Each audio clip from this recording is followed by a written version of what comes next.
Boche Gold and Diamonds. Buy now, pay later. Pattambi പുതിയ പാലത്തിന്റെ piling Poynting ആരംഭിച്ചു. ഭാരതപ്പുഴയ്ക്ക് കുറുകെ നിർമ്മിക്കുന്ന പട്ടാമ്പി പുതിയ പാലം നിർമ്മാണത്തിന്റെ നടപടിക്രമങ്ങൾ പൂർത്തിയായി. നിർമ്മാണത്തിന്റെ ആദ്യഘട്ടം എന്ന നിലയിൽ പൈലിംഗ് ചെയ്യുന്നതിനുള്ള പോയിന്റിംഗ് ആരംഭിച്ചു. 2 വർഷത്തെ കാലാവധിയാണ് പ്രവൃത്തികൾ പൂർത്തിയാക്കുന്നതിനായി അനുവദിച്ചിട്ടുള്ളത്. കേരള റോഡ് ഫണ്ട് ബോർഡ് പദ്ധതി നടപ്പിലാക്കും. പാലത്തിന്റെ നിർമ്മാണത്തിനും അനുബന്ധ പ്രവൃത്തികൾക്കുമായി 52.576 കോടി രൂപയുടെ സാങ്കേതിക അനുമതിയാണ് ലഭിച്ചിട്ടുള്ളത്. ഇതിൽ ഇലക്ട്രിസിറ്റി ബോർഡിന് പോസ്റ്റുകളും ലൈനുകളും മാറ്റുന്ന യൂട്ടിലിറ്റി ഫിറ്റിംഗ്സിനായി 10.5 ലക്ഷം രൂപ നീക്കിവച്ചിട്ടുണ്ട്. ഏതാണ്ട് 69.16 സെന്റ് ഭൂമി ഏറ്റെടുക്കുന്നതിനായി ഏകദേശം 6,40,50,000 രൂപയാണ് നീക്കിവച്ചിട്ടുള്ളത്.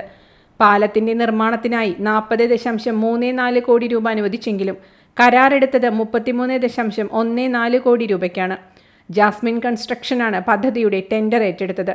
പദ്ധതിയുടെ പുരോഗതി വിലയിരുത്തുന്നതിനായി മുഹമ്മദ് മോസിൻ MLA ബന്ധപ്പെട്ട വകുപ്പ് ഉദ്യോഗസ്ഥരോടൊപ്പം പ്രദേശം സന്ദർശിച്ചു.